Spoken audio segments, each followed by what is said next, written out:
Okay, g'day all. Welcome to another video. I've just got a couple of little things first before we get stuck into today's topic. It's a big topic too. Intergalactic memory. Okay, so I made a game and it's available now on the Windows 8 store. So if you've got Windows 8 or Windows RT, you might want to check it out. There's a free version and there's also a paid version. This is one of the creatures in my strange game. Go and have a go. Go and have a go. I'm sure you'll love it. Intergalactic memory. Okay, yeah. The next thing is that I made a Patreon page. So a viewer sent me a message yesterday, or made a comment yesterday. They mentioned this page, Patreon, and I went over and checked it out. I think it's a really good idea. I really love making content and uploading it to YouTube, obviously, and I'm going to continue to do that for free. So don't worry about that. But if you do like what I do and you want to show your appreciation, then well, that'd be great. Head over to the Patreon page, and I'll put a link in the video description. Good on yous. Good on yous. Okay, but on to today's topic. On to today's topic. Today's topic is race conditions and atomic instructions. It's a tricky topic. I actually tried to record this twice already, but we'll see how we go. The infamous parallel hazard known as race conditions. After looking at what a race condition is, we're going to have a look at a really basic but extremely powerful technique for overcoming race conditions in x86 assembly. So this is an assembly video. I'll probably put it in the title somewhere. Yeah, but it's not a high-level language video. What we're going to be looking at is called atomic instructions, and they're pretty simple, really. But ultimately, they're the building blocks of the other parallel primitives, so they're really useful. Before we go any further, there's some people around that believe that x86 assembly instructions are atomic. And I just want to make it clear at the very start that they're not. Yeah. What we'll do at the end, I think this is really important too, and something that a lot of videos on this topic sort of miss out. We'll demonstrate this stuff. We'll cause race conditions, and we'll see what happens. It's going to be brilliant. Anyway, x86 assembly instructions are not atomic, as we'll see.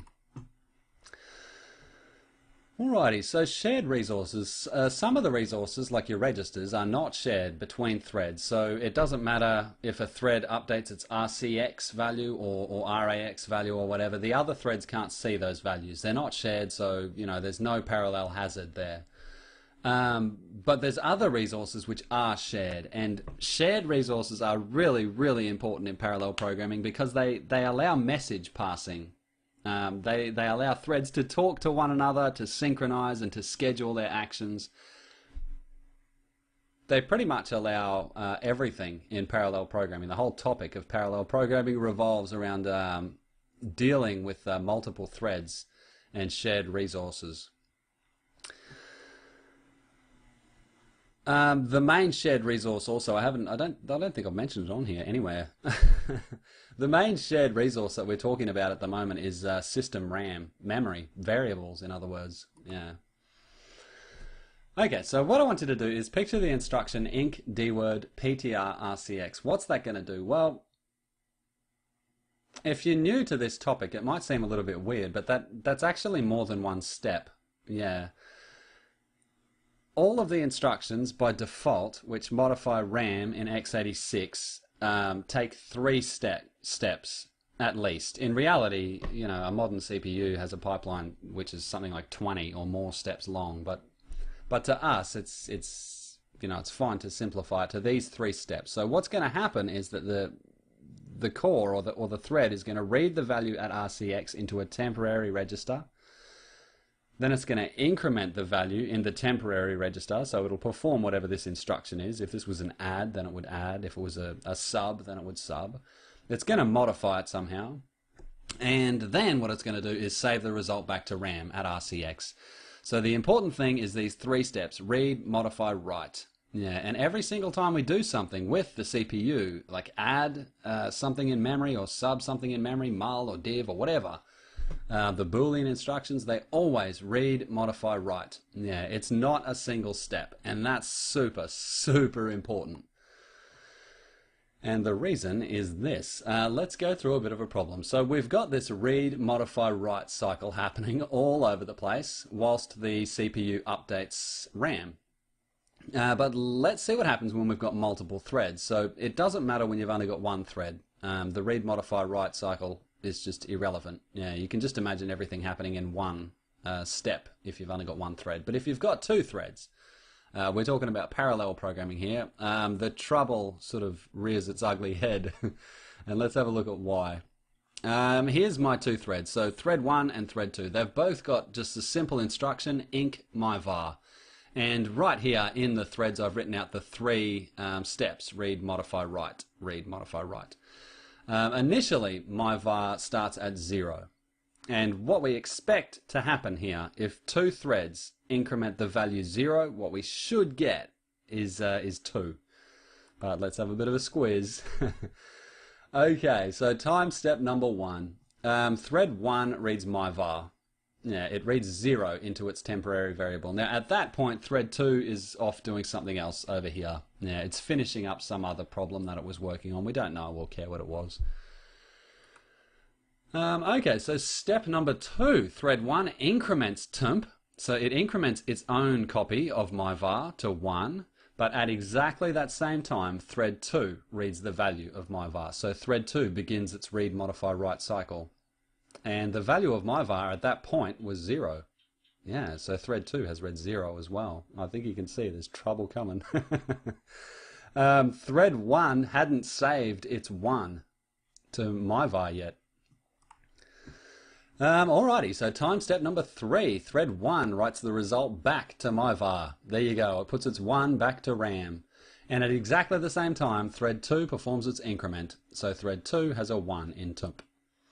And thread 1 goes off and does something else. We don't know what it does. But thread 2 finishes its read, modify, write cycle, and it writes its 1 back to my var.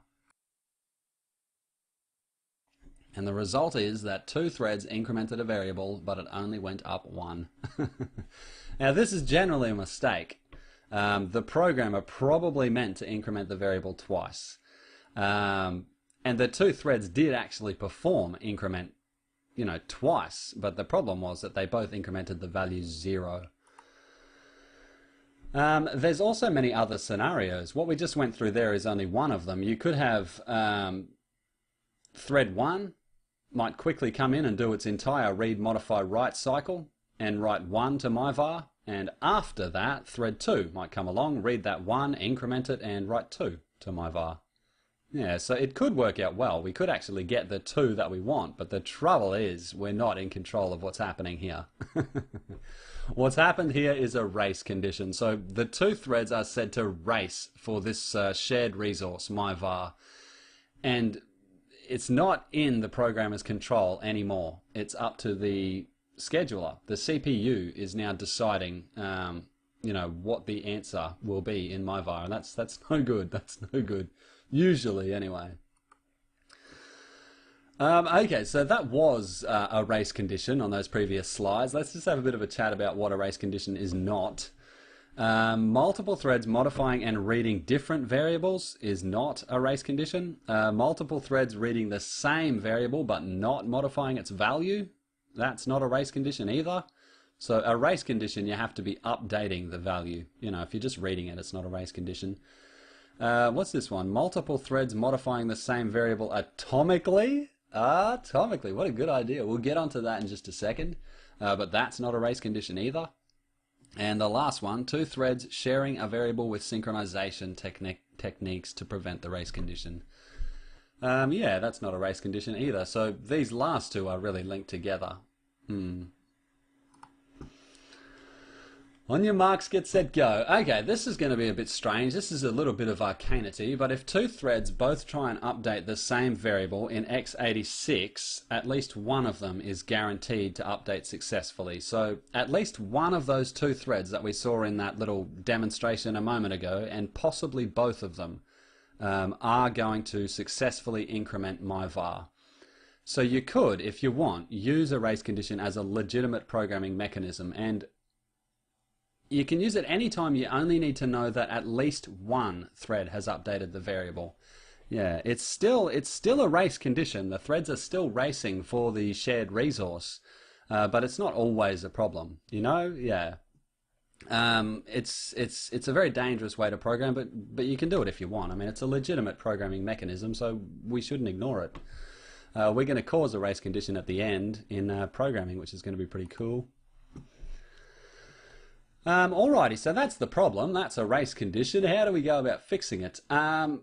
Atomic means indivisible. I don't know who it means that to, but maybe the Latins or the Greeks, maybe. The Latins. It might mean indivisible in Latin or Greek. But when an instruction takes multiple steps, like read, modify, write, that we were just looking at, the instruction is not atomic. It's said to be interruptible. So as we just saw, another thread can come along when the first thread is halfway through its read, modify, write and start, you know, jiggling around with the variable itself. And we've got a race condition. But an atomic instruction, on the other hand, cannot be interrupted. So the instruction is executed in a single step, and there is no chance that any other thread can interrupt or intercept this single step. Now in x86, there's actually no way of getting around the fact that there's a read, modify, write. So x86 CPUs just work with read, modify, write. There's no way of getting around it.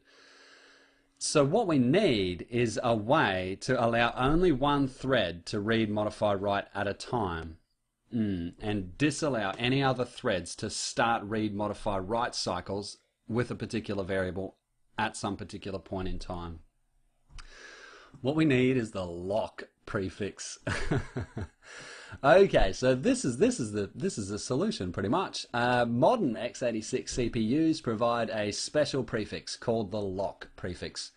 You can place the prefix left of your mnemonic in assembly, and you've got yourself an atomic instruction. Have a look at this: inc dword ptr rcx. That's not atomic. That's regular race condition-y incrementing. But if you just put lock at the start, it's guaranteed to be atomic.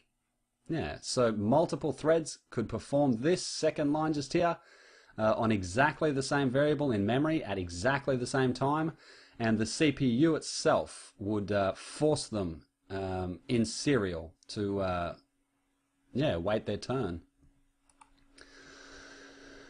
Okay, so the lock prefix actually causes the CPU to lock the RAM being written to until the instruction has completed. So if any other thread tries to interrupt the lock by reading or writing to the locked RAM, then the CPU is going to pause the thread until the lock is released. That's kind of important, really, from a performance perspective. That means that locked resources are sometimes dealt with in serial. Yeah, if you've got multiple threads that both inc some variable and it's got a lock prefix, well, they've got to be in serial. They've got to be one after another. They're not parallel anymore. So the lock prefix can be applied to many of the x86 arithmetic instructions which write to memory, and there's actually a whole bunch of instructions that it can't be applied to as well. Things like the SIMD instructions. And there's also a bunch of really bizarre instructions. Well, they seem bizarre anyway, until you start looking at them from the perspective of creating parallel primitives, which we'll have a look at, I think, in the next video. Yeah, some of the strange x86 instructions that are used to make parallel primitives with lock. Yeah, in the end, if you're not sure if an instruction allows the lock prefix or not, then just have a look at the AMD and Intel programming manuals. Yeah, they detail all of that stuff. If you have a look at the exceptions section for an instruction, it'll say whether or not the instruction throws an exception when you use the lock prefix.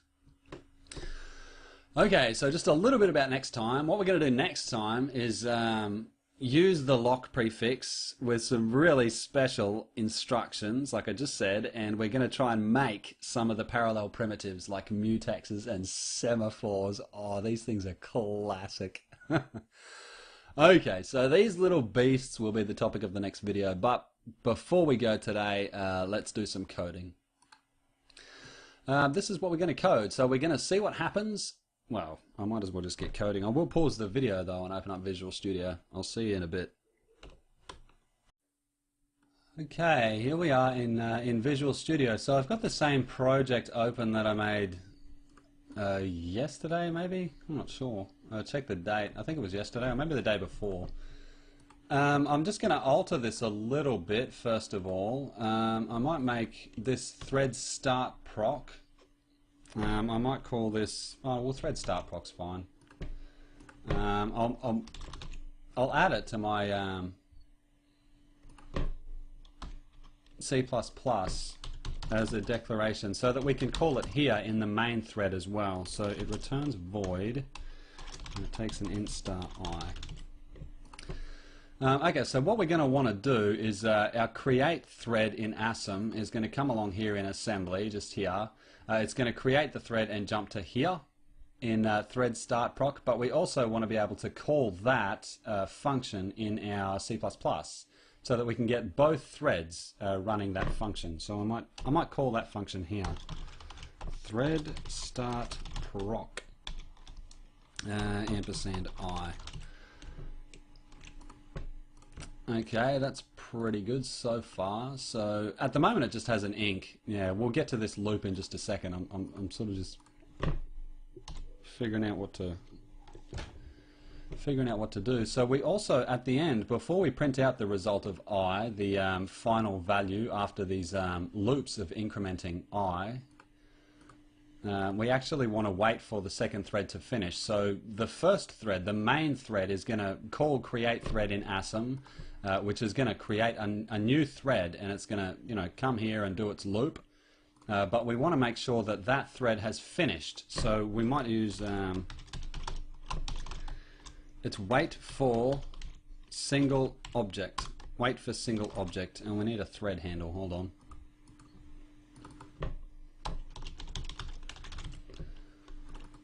Handle. Oh well, don't be so lazy. Come on. That's better. Thread handle. Okay, is that good? Is that what he wants? Oh.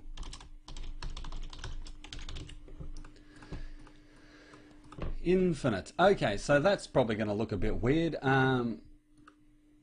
Create thread returns a handle to the thread when you call it. So create thread is going to return a handle to the thread. It's going to put that into RAX because that's just where the return value goes. And create thread in ASM is going to ret with that value still in RAX. So yeah, I can just read that as thread handle, and then wait for single object. All that's going to do is wait for that thread handle to close down. Yeah. So we should be able to start now and see what happens. Well, this is should come out as 2, I think. Our first little. We're not doing the loop just yet. I'll do that in just a second. Let's see. Oh yeah, there you go. Yeah, 2. Okay, the value of I is 2. Okay, so both of the threads incremented, the main thread incremented, and that secondary thread incremented, and they come out with 2. Fair enough. Well, that's pretty standard, really. That's not really indicative of a race condition, but let's see if we can cause some interesting things to happen with race conditions. So mov RAX10. I'll make this loop just here. So we want to increment the variable. What was it in? RCX. Yeah. And I might make loop head and dec RAX and jump not 0 to loop head. Okay, so what we've got here is going to be 2 threads, the main thread and the secondary thread, both executing this line of code with this shared resource, this variable I, 10 times in a row. What's going to happen? What's going to happen? Will we cause a race condition? No, but you'll cause a syntax error. What the? Inc dword pt. Ah, okay, good lad. Ah, would you look at that? 20. 20. Okay, so let me just do a little bit of explaining here. Let me just explain myself a little bit. 20 is exactly what you'd expect. If 2 threads both come along and run a loop 10 times, and the loop increments some variable, you'd expect it to increment 20 times. That's fair enough. It's deceptive because there's still a race condition here. It's just hiding. It's there though, folks. Don't you worry. We'll see it in just a second. What's happening is that the call to create thread down here takes such a long time. Create thread is you know, it's a really slow procedure. So this second thread doesn't get up and running until the first thread has already run through this entire loop and incremented 10 times. Then by the time the second thread comes along, it increments 10 times and we end up with 20. What we've got to do is just increase this number just here, this RAX value here, to a little bit more than 10, and we'll start to see what really happens when you illustrate a race condition. So let's go up to 1,000,000. 1,000,000. Okay, so by this point in time, thread 1 is not going to finish its loop. The main thread is not going to finish its loop by the time the second thread comes in and starts. Oh, this is going to be classic. Let's look. Oh, would you look at that? Oh, that's just fantastic. So, that, my friends, is the result of some pretty serious race conditions. 1, 1, 2, 5, 7, 1, 2. So, what's happened is exactly what we went through in the slides. Their read, modify, write loops to this shared variable I are just all over the shop. The two threads have not successfully incremented the variable to 2,000,000. But let's just have a bit of a look and see what happens if we use atomic instructions. So the atomic version of inc is pretty easy. You just put lock at the start. So what this is going to do is make sure that every time the main thread starts its read, modify, write on the variable I, it's going to make sure that that variable I is locked to all other threads. They can't get to it until the main thread is finished. And vice versa, if the second thread has the lock on the variable I, then the main thread can't read it. Let's see, do we get 2,000,000? Drum roll. Yeah, there we go, 2,000,000. No worries. Okay, so that was pretty good fun, causing some race conditions. Let's cause a few more. I like causing race conditions. I reckon they're classics. No, that's not right. That's not right. Oh, you stupid threads. Okay, well that's a bit of fun. Race conditions, bad news. Atomic instructions, very, very cool. We'll get on to making some parallel primitives next time. It's been fun. Cheers all. See ya.